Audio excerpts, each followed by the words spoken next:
అందరికీ నమస్కారం. జ్యోతిష శాస్త్ర పండితులు, వాస్తు శిక్షణ నిపుణులు, లలితాదేవి ఉపాసకులు నానాజీ పట్నాయక్ గారు ప్రస్తుతం మనతో పాటు ఉన్నారు. నమస్కారం గురుజీ. శ్రీమాత్రే నమః. గురుజీ, సాధారణంగా జ్యోతిష్యానికి సంబంధించి ప్రతి ఒక్క రాశి గురించి మనం ఇప్పటివరకు మాట్లాడుకున్నాం. కానీ చాలా మందికి వాళ్ళ యొక్క రాశి తెలియకపోవడం వల్ల కావచ్చు, లేదా ఇతరత్ర ఏ కారణాల వల్ల అయినా ప్రతి ఒక్కరికి ఒక నేమ్ అనేది ఉంటుంది. సో ఆ నేమ్ విషయానికి వస్తే, ఫర్ ఎగ్జాంపుల్ నేను లక్ష్మి అంటే ఎల్ అక్షరం వాళ్ళు ఏ విధంగా ఉంటారు, అట్లా నేను ఫస్ట్ ఏ నుంచి తీసుకురావాలి అనుకున్నాను. ఏ అక్షరం వాళ్ళు ఏ విధంగా ఉంటారు, వాళ్ళ యొక్క నేచర్ అనేది ఏ విధంగా ఉంటుంది అంటే ఒకటమ్మా, మొదటి అక్షరం వల్ల లేదా వాళ్ళ డేట్ ఆఫ్ బర్త్లో ఉండేటువంటి నెంబర్ వల్ల కేవలం వాళ్ళ నేచర్ మాత్రమే మనకు వస్తుంది. కానీ మిగతా అంశాలన్నీ మీరు తెలుసుకోవాలంటే వాళ్ళ date of birth, time, place, వాళ్ళ లగ్నం ఏంటి, వాళ్ళకు ఉండే గ్రహస్థితిని బట్టి తెలుసుకోవచ్చు. అయితే ఏ అనే అక్షరం కనుక చూసుకుంటే ఏ అనేటువంటిది సూర్యుడికి సంబంధించిన నెంబర్, సన్. సో ఏ అక్షరం ద్వారా వాళ్ళకి అంటే మొదటి అక్షరం ఏ, ఆదిలక్ష్మి అనుకోవచ్చు, లేకపోతే ఆంజనేయులు అనుకోవచ్చు, లేకపోతే అట్లా ఉండొచ్చు. వాళ్ళు ఏంటంటే కొంచెం అడ్మినిస్ట్రేషన్ క్వాలిటీలు ఎక్కువగా ఉంటాయి. నలుగురిని ఎలాగ కలుపుకోవాలి, ఎలా రూలింగ్ చేయాలి, కొంచెం లవింగ్ నేచర్ కూడా ఉంటుంది వాళ్ళకి. ఎందుకంటే సూర్యుడి యొక్క ప్రభావం ఎక్కువగా ఉంటుంది వారికి. సూర్యుడు ఏంటి, అడ్మినిస్ట్రేషన్కి కారకుడు, నలుగురిని ఎట్లా కలుపుకోవాలో అనే దానికి కారకుడు, లవింగ్ నేచర్కి కారకుడు, ఒక బాధ్యతకి కారకుడు. అందుకే సూర్యుడు తండ్రి కారకుడు అంటూ ఉంటారు. వీళ్ళల్లో ఈ లక్షణాలు ఉంటాయి. అయితే న్యూమరాలజీలో అది సన్ నెంబర్ కాబట్టి, అంటే ఎవరైనా 1 నెంబర్లో పుట్టినా ఈ లక్షణాలు ఉంటాయి, అందులో ఎటువంటి డౌట్ లేదు. కాబట్టి వాళ్ళకి దానికి ఏం చెప్తారు, 1 నెంబర్ వాళ్ళకి లక్కీ నెంబర్స్ వచ్చేసి 1, 3, అదేవిధంగా 7, 9 లక్కీ నెంబర్స్ వాడచ్చు. అలాగే ఆరెంజ్ కలర్ లక్కీ కలర్ అవుతుంది. లక్కీ డే వచ్చేసి ఆదివారము, గురువారము అండ్ అదేవిధంగా బుధవారం తీసుకుంటుంటారు. కాకపోతే కొంచెం ఈ 1 నెంబర్లో పుట్టిన, లేకపోతే ఏ అక్షరంలో మొదటి అక్షరం వాళ్ళ పేరులో ఉన్నా కూడా వాళ్ళు పర్టికులర్గా కొంచెం శనివారాలు, ఎందుకంటే ఇది సూర్యుడికి సంబంధించిన నెంబర్ కాబట్టి వాళ్ళకి డెస్టినీ నెంబర్లో వాళ్ళ బర్త్ డీటెయిల్, వాళ్ళ బర్త్లో డెస్టినీ నెంబర్లో కనుక సాటర్న్ నెంబర్స్ కానీ లేకపోతే మెర్క్యూరీ ఆర్ వీనస్ నెంబర్స్ ఉంటే పర్లేదు. కానీ సెకండ్ హాఫ్లో 8 నెంబర్ వాడడానికి. అదర్వైజ్ ఈ 1 నెంబర్ వారు 8 నెంబర్ వాడేటువంటి విషయంలో కానీ 6 నెంబర్ లక్కీ నెంబర్స్గా తీసుకోకూడదు అని చెప్తూ ఉంటారు. బట్ వీళ్ళకి 1, 3, 7 అండ్ 9 ఈ నెంబర్స్ వీళ్ళకి కలిసి వస్తాయనేటువంటిది చెప్తూ ఉంటారు. అదేవిధంగా ఆదివారము, గురువారము, మంగళవారము వీళ్ళకి లక్కీ డేస్ కూడా అవుతూ ఉంటాయి. అంటే వీళ్ళు ఎందులో ఎక్కువగా రాణిస్తూ ఉంటారు గురుజీ? ఒకటమ్మా, రాణించడం అనేది ఎప్పుడు కూడా అక్షరం బట్టి వెళ్ళకూడదు, గుర్తుపెట్టుకోండి. కొంచెం అడ్మినిస్ట్రేషన్ రిలేటెడ్ వీళ్ళకి ఆ లక్షణాలు ఉంటాయి కాబట్టి ఆ దాంట్లో రాణించే ఛాన్సెస్ ఉంటాయి. కానీ రాణించడం అనేది ఎప్పుడు కూడా మీ దశమాధిపతి, మీ ధనాధిపతి ఎవరు దాన్నే పట్టుకోవాలి. చాలామంది ఇక ఈ నెంబర్స్ని బట్టి, పేరు బట్టి కూడా రత్నాలు పెట్టేసుకొని ఉంటారు. అసలు రత్నం కూడా అలా పెట్టుకోకూడదు. రత్నం పెట్టుకునేది మీ జన్మజాతకంలో ఏ ప్లానెట్ బాగుంది, దానికి ఒక ప్రామాణికత ఉంటుంది, దాన్ని బట్టి పెట్టుకోవాలి. కానీ ఇది కేవలం నేచర్ వరకు మీకు బాగా పనిచేస్తూ ఉంటుంది. కొంచెం లక్కీ నెంబర్స్ వరకు కొంతవరకు పనిచేస్తూ ఉంటుంది. ఈ వస్త్రాలు, ఈ రంగు వస్త్రాలు ధరించవచ్చు. ఇప్పుడు 1 నెంబర్ గురించి మాట్లాడుకున్నాం మనం.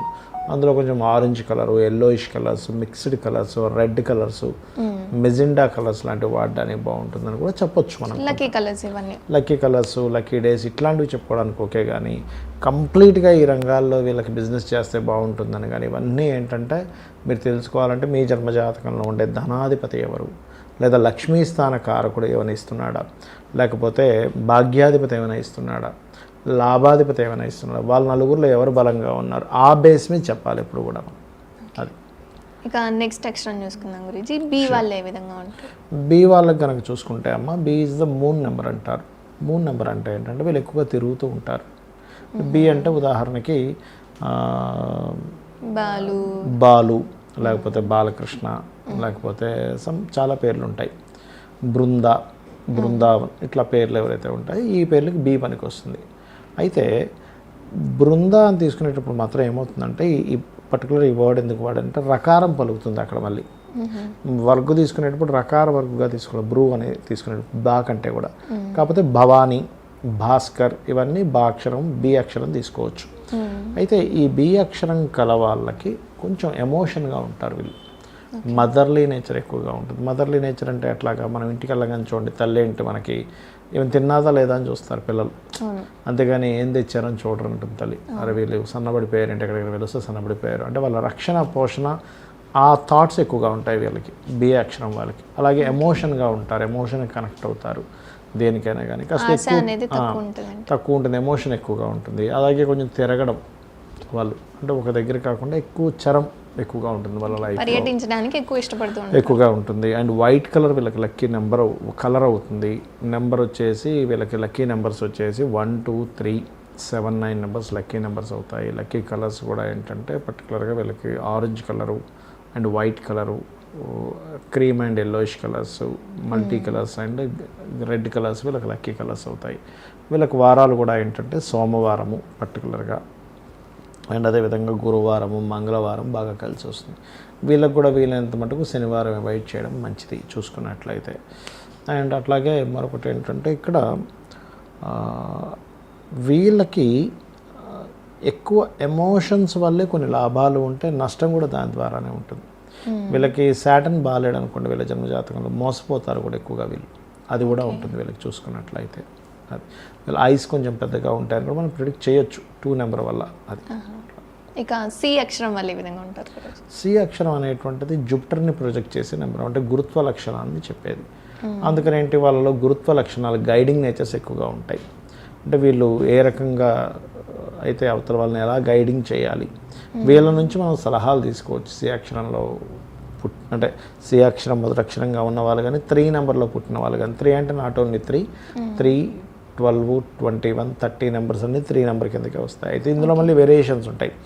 నార్మల్ 3 అనేటువంటిది ఏదైతే ఉందో గురుత్వ లక్షణాలు, బట్ 12 నెంబర్కి వచ్చేసరికి వీళ్ళకి ఏంటంటే కొంచెం గురుత్వ లక్షణాలు ఉంటూ అడ్మినిస్ట్రేషన్ ఉంటూ మళ్ళీ కొంచెం వరకు కొంచెం ఎక్కువ తిరగడము, కొంచెం ఈ తత్వం కూడా ఉంటుంది.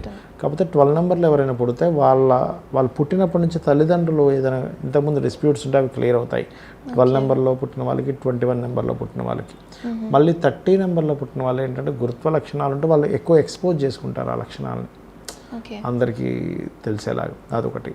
అండ్ అలాగే మరొకటి ఏంటంటే ఇక్కడ చూసుకున్నట్లయితే ఇక్కడ వీరికి ఎక్కువగా ఏదైనా గుర్తుపెట్టుకోండి, స్పిరిచువల్గా ఉండడం కానీ, సి అనే అక్షరంలో వీళ్ళకి మొదటి అక్షరం ఉన్నప్పుడు స్పిరిచువాలిటీ మేజర్ రోల్ ప్లే చేస్తూ ఉంటుంది.